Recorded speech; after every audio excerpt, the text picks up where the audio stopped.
Okay, so I'm going to be making videos on the math for Academic to teach any of you who may need help with these problems. And so I'm going to be going through a few of these focused quizzes from DemiDeck that may assist in your abilities. I'm also going to be going over the calculator stuff.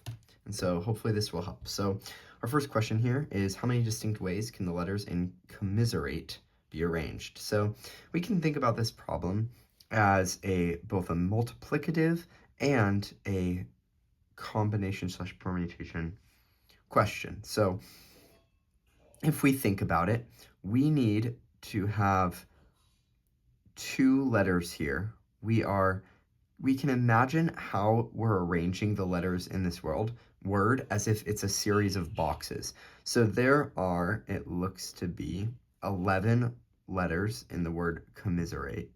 3, 4, 5, 6, 7, 8, 9, 10, 11. And so we are, in a way, choosing spots for each of these letters. So for example, we could put an M here and an M here.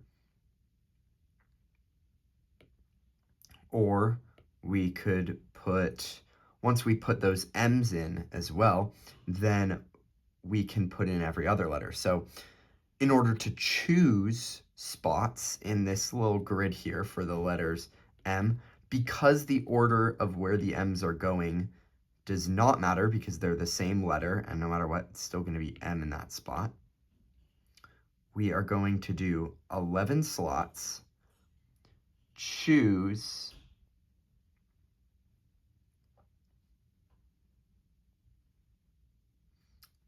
two, and we also need to remember there's two E's here. So 11, choose two, and then we have times, then we have 9 slots, so 9, choose 2, because say an M goes here and an M goes here, well, then we have 2 more letters to choose from this word, commiserate. And so then let's say we put our E here and our E here, then we have 7 slots left. And in this case, we are going to be, it does matter the order of the rest of the letters, which is 7P, and then the remaining 7, which is actually just 7 factorial. And so if we go ahead and punch into our calculator, if you remember, we go to math and then prob, and then we go NCR 11, and to the right 2, because we're choosing 2 out of 11, multiplied by 9, choose 2, multiplied by 7 factorial, and you do factorial after that. And we can see here, we have this number, which corresponds with A here. And so our answer is going to be A, because we are, once again, choosing 2 spots. Whenever there's repeated letters, you're choosing based on the slots in the word. And so let's just say our combination turns out to be, also see the word rats in there? Could have had rats. Rats. Anyways, moving forward, express 9, choose 5, and times 4, choose 2 as a permutation. So this will require us to know the combination and permutation formula. So this right here may look like a very weird formula, but this is the N choose K formula. So that's the combination. And another way of expressing this is just NK in parentheses like that. That's why you see it like that. That's not a fraction, that's choose whenever you see those parentheses in those numbers like that. So we know the formula now. So based on the formula, we know that this number here is N, and this is also N, and then this is K, and this is K. So we would have multiplying 9 factorial over 9 minus 5 factorial times 5 factorial multiplied by 4 factorial over 9 minus 4 factorial times 4 factorial. And so if we see here, we need to express this in the permutation. So npk equals n factorial over n minus k factorial. There's no k factorial multiplied on the bottom again for the permutation formula. So what we can see here is that this right here is just 4 factorial, right? And then this right here is just 5 factorial. So if we're really thinking about it, then apologies. It seems I have made an error, and that is I accidentally put the 9 and 4 here on the bottom. So we're actually doing 4 minus 2 and 2 factorial here. So we can see this is 2 factorial, and then we can see that this here is 4 factorial. We know since this is 4 factorial, since they're being multiplied, if you go ahead and just combine all of the terms into a single fraction here, since you multiply top and bottom, 4 factorial, 5 factorial, 2 factorial, 2 factorial, and then we can see that these 4 factorials cancel out because they're the same thing. And then we also have 2 factorial times 2 factorial, which is 4. So that's 1/4 times 9 factorial over 5 factorial. So remember our formula of n factorial over n minus k factorial. We then have, that means our n is going to be 9, and then our n minus k, we know n equals 9. We know and 9 minus k then is equal to 5. So if we do a little algebra here, we can see that k equals 4. So we have 9 factorial over 9 minus 4 factorial, since 9 minus 4 is 5, remember, times 1/4. So we then see that our option here is going to be 1/4 9p4, because n equals 9, k equals 4, and we're multiplying by 1/4, which is this factor that we got from multiplying the 2 factorials twice. Okay, so then we get into group of 6 people must be chosen from 6 men and 6 women. If there must be at least one person of each gender in the group, how many possible groups can be formed? So what we can see from this problem is that we need at least one person. And so you need to think about things a little differently in this case. And that means there's 12 choose 6 people that you can choose. But this will include groups where there's 6 men or 6 women. And so that means that we must subtract 2 groups from 12 choose 6. So 12C6 is 924 minus 2 is 922. So we know that the answer is going to be 922, but let me explain a couple more things. The reason why we know it's 12C6 is because this is a combination, not a permutation, because order does not matter. We are not ordering the men and women. We are only choosing them out of a group of 12 total.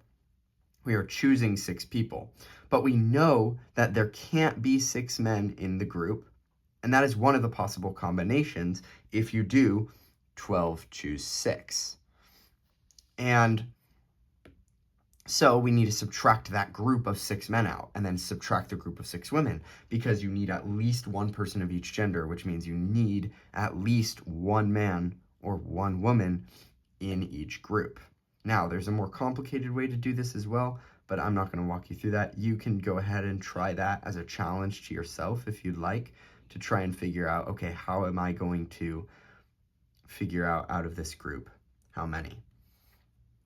Next up, how many ways can 8 different flowers be arranged in a wreath? We have, in this case, just 8 factorial, but because the arrangement overall can be rotated, so remember, we have a wreath here, right? Let's first just imagine this wreath. We have 1, 2, 3, 4, 5, 6, 7, 8 spots. But because it doesn't matter all the way around the circle, we know that there are 8 ways to change this and it will still be fine. So like imagine a straight line and we have 1, 2, 3, 4, 5, 6, 7, 8 different flowers, okay? Well, in this case, it would matter if we say had 8, 1, 2, 3, 4, 5, 6, 7, because they're in a line and it's different. But in a circle, if we apply this, they'll still all be relative to one another in the same place as they would because it's circular. So like say this is 1, 2, 3, 4, 5, 6, 7, 8. So if we were to rotate this and say, actually this is 1, 2, 3, 4, 5, 6, 7, 8, they're all still in the same position relative to one another. And how many times can we rotate this wreath in order to get the same arrangement? Well, we can do 8 factorial, we know, is how many ways we can place it in. But then we have to divide by 8 because there's 8 different ways that we could turn this circle in a sort of clock-like manner. And so we get 7 factorial from this, which, if we plug that into our calculator, 7 math, exclamation mark, which is factorial, we get 5,040. And so our answer here is 5,040. Now, so another way of thinking about this is if we had, say, flower number 1, 2, 3, 4, 5, 6, and 7. And then there's the 8th flower, which can go either here or here. And therefore, because it's just being attached to an end and it's basically an extra flower, because it's in a circle, it can go on either end, because remember the ends of a circle are attached. Then we can say that the combinations will only rely on these 7 numbers, or these 7 flowers, and so it'll be 7 factorial different choices, which is the same as 8 factorial over 8, as we explained in the earlier example, which is equal to 7 factorial here. So, I don't know why I'm erasing this. I probably shouldn't be because the work is important, but alas, it's okay. So next up, we have how do we arrange the letters in the word estrangement if the identical letters must be kept together. So we have 3 E's in this word, and then we have 2 N's, it looks like, and then we have 2 T's, and we have, it looks like those are the only repeats. So we have 3 E's. So how many letters total are there? There are 1, 2, 3, 4, 5, 6, 7, 8, 9, 10, 11, 12. So there are 12 letters, and we know that identical letters must be kept together. So let's create a little box chart thing here. And we know we have 1, 2, 3, 4, 5, 6, 7, 8, 9, 10, 11, 12. 11, 12 boxes.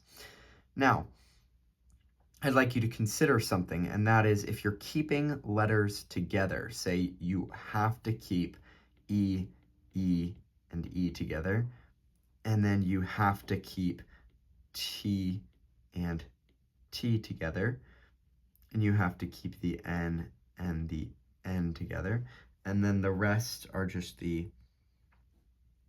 S and the A and the G and the M, then really what we're looking at here is, and that's actually only 11, I think I'm missing a letter. 1, 2, 2, 3. Oh, the R. So we can think of these groups of 3 and 2 as only a single letter, right? Because they all have to be kept together anyways. So what we're going to do here is we're going to act like there's not 12 boxes in this arrangement of letters, but we're instead going to act like there are 7. So 1, 2, 3, 4, 5, 6, 7. So in this, let's say if we were arranging it, we could put all the E's in this single slot, and then all the N's in this slot, all the T's in this slot, and then we just order these things. So in reality, if we're trying to look, there's actually there was 8. I forgot about the R again. 8 different slots. Since there's 8 different slots, we're just ordering, basically, it's like we're ordering 8 different letters. So in this case, it would be 8 factorial. 8 factorial, which is 40,320 here, since the letters are staying together. Okay, then we have the opposite of this, where the repeated letters are never going to be together. And so first we have to understand, okay, how many letters are there first? And that will be, we're going to be arranging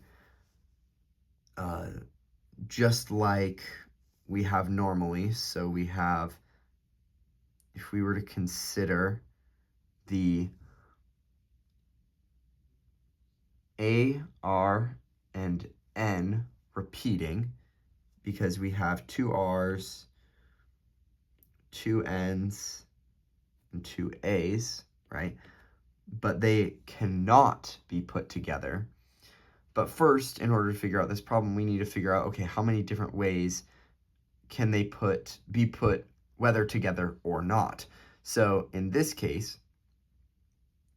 we are going to have 11 letters, I believe, here. Yep. So we have 11 boxes. 1, 2, 3, 4, 5, 6, 7, 8, 9, 10, 11.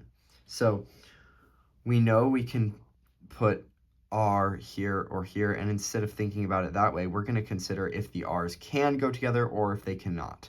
And so in this case, we're going to see, okay, we're choosing spots for R, and let's say R, ooh, that's weird, R, and then let's say R. This is going to be 11, choose 2, and then we have 9, choose 2 again, because we have 9 slots left after putting in the R. We explained why we're doing choose instead of permutation earlier in the other problem.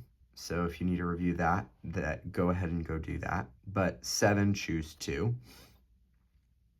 And so that's how we're arranging these 6. And then we're going to have 5 letters left over, which will be just 5 factorial, because we'll be able to arrange those letters into it. But then we need to consider, okay, we have 11, choose 2, if you remember this notation. hopefully you do. 9 choose 2, 7 choose 2, and then 5 factorial. We need to divide by something that will give us all of the different possibilities that all the repeated letters are together. So in order to eliminate when the repeated letters are together, we need to figure out, well, how many different times are the letters together? So in this case, we then have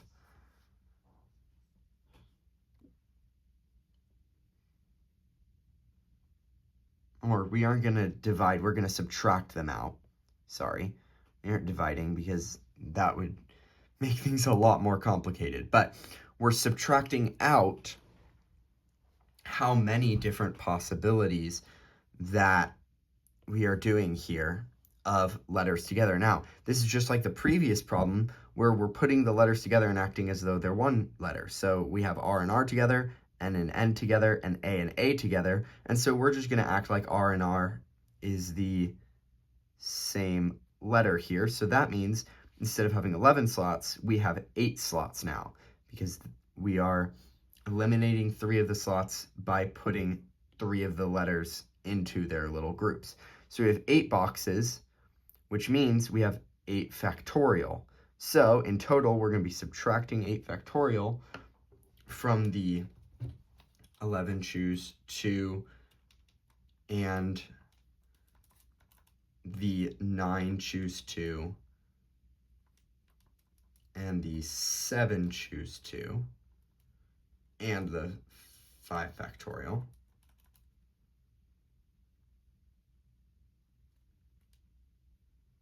And you see, if I type that into my calculator, we're getting that number, but we need to subtract off the 8 factorial. And as you can see, it's going to be 49,480. So we're subtracting away the arrangements we don't want because they'll never be together. We don't want them to be together there. Okay, next up we have a polygon question where we're asking how many lines can be drawn between 2 non-adjacent vertices on its interior. So this is asking, let's say there's like a hexagon, right? So what this is asking is how many lines can be drawn between a point and a point that does not include its vertice. So we can go here, or we can go here, or here, or here to here, or here to here, or here to here.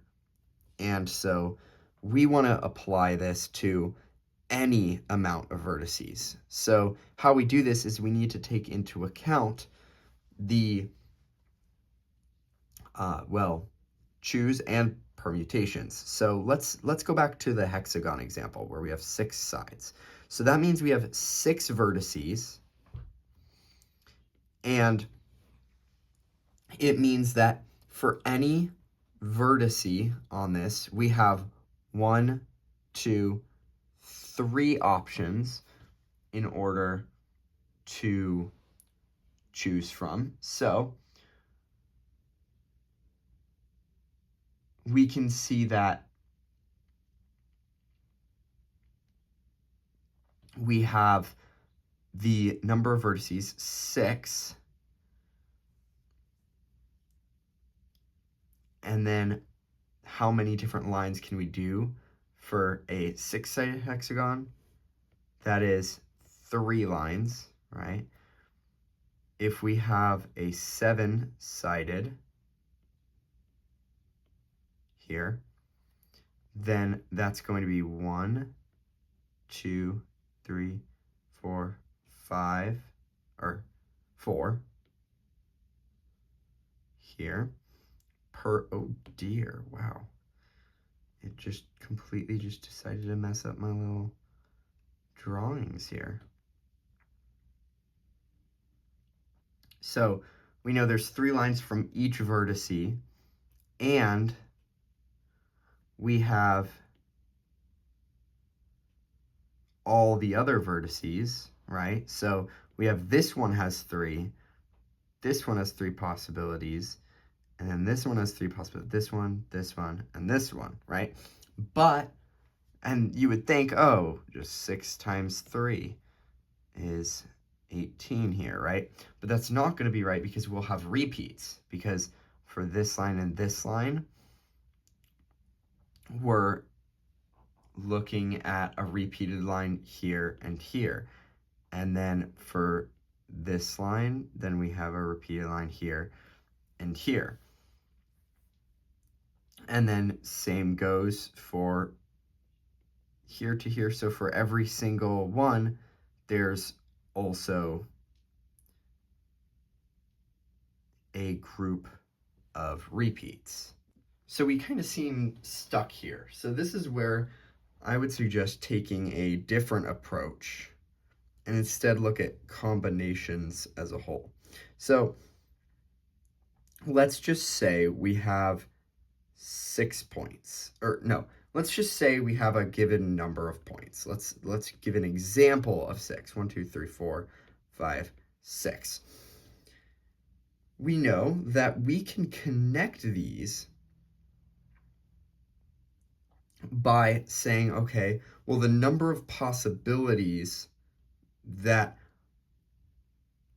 I can draw a line between one vertice and the other is the same as if I were trying to choose 2 dots out of the 6 dots in a hexagon. So like, for example, this is what a hexagon looks like.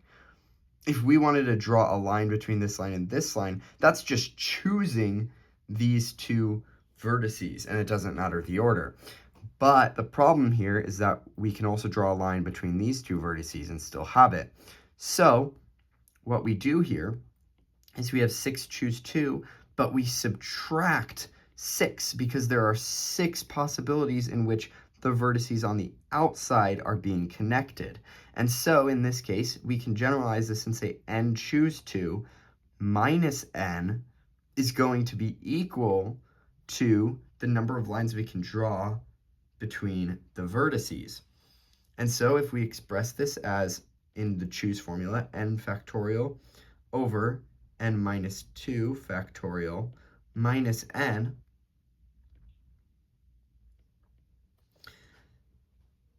then we'll go ahead and see that if we want to simplify this, it's going to be equal to n factorial times n. We need to know what happens with this formula. So if we recall the definition of a factorial, we know that the factorial is going to be n factorial equals n times n minus 1 times n minus 2 times n minus 3 all the way up until we get to 1. And so because of this, we can use this to algebraically manipulate our equations here and say that we have n times n minus 1 times n minus 2 factorial. Because, I mean, think about it. 9 times 8 times 7 is just 9 times 9 minus 1 times 9 minus 2. And for the hexagon example, it's 6. But we see then that we have this divided by n minus 2 factorial. And also, I forgot something earlier. It's 2 factorial here times 2 factorial. And so we can see that, and then we're also subtracting n.